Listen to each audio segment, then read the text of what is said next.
Tara and I am Sara's friend.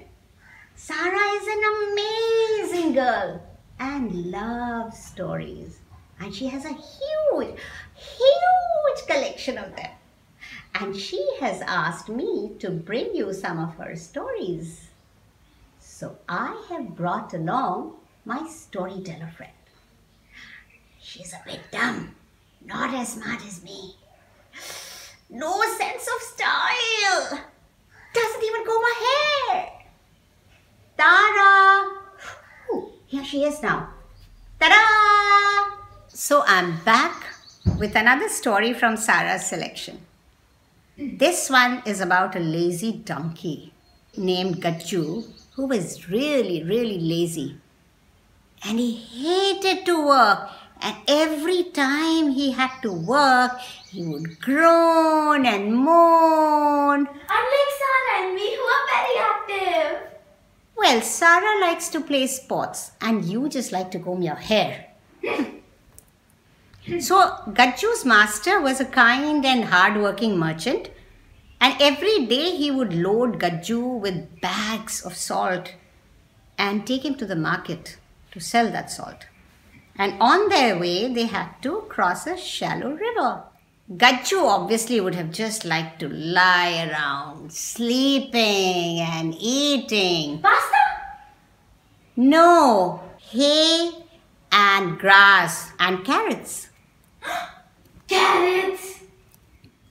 One hot day, while going to the market and crossing the river, Gajju was so busy groaning and moaning that he slipped and fell. Oh, he got wet. He got up. But suddenly, the load on his back felt lighter. That's strange. Because the salt he was carrying on the load on his back had dissolved in water. So, he just felt lighter. Gajju was very happy and he trotted happily to the market. The next day, when they were headed to the market, Gajju purposely fell at the same spot in the river and then got up with a lighter load on his back and trotted happily to the market again. Now, when this had happened for 3 days in a row, the merchant got worried. Every day, the merchant had to return to the village with nothing sold. But more than that, he was worried about Gajju. And he wondered what was wrong with Gajju. Maybe Gajju was not getting enough to eat. So the next day, the merchant gave him more hay to eat. Gajju happily chomped and ate up the extra hay and felt very happy. And the next morning, he fell in the river again. So this time, the merchant thought, maybe Gajju's legs have become weaker. Maybe they need to be massaged. So that evening, the merchant gave him a massage with hot oil. Gajju just lay back and enjoyed the massage. But the next day, when he reached the river, he fell down again. Now the merchant got truly worried and he quickly called the village doctor to come and take a look at him. Now when the doctor arrived, he examined Gajju's long ears. He put something up his nostrils and looked at them. He opened Gajju's mouth wide and peered into it. He patted his back. He patted his tummy. He felt the muscles on his legs. And then he told the merchant, there is absolutely nothing wrong with Gajju. He is absolutely fit and fine. Thought the merchant to himself. That means he has just been fooling me.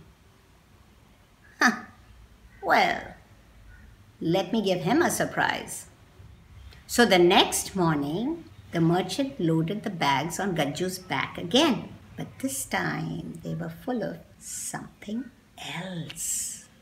Gajju happily trotted to the river And once he entered the river, like every other day, he pretended to slip and he fell. And then he started to get up. Oh, but his load suddenly felt heavier and not lighter. There was nothing he could do about it. So he trotted with that heavy load on his back all the way to the market. And the merchant sold what was on his back. It was cotton wool. And since cotton wool absorbs water, it had become heavier. Poor Gajju. He decided never to be lazy again. And from the next day, he started trotting happily to work. So I want to ask you a couple of things. One, what is it that makes you groan and moan when you have to do it? The second thing I want to know is, have you ever tricked anyone? Like Gajju was tricking the merchant? And there's one more fun activity for you. So stand in front of a mirror and make the grumpiest face you can. Make the grumpiest face and get one of your parents to take a picture of it and send it to us. I'll be back again with another story soon.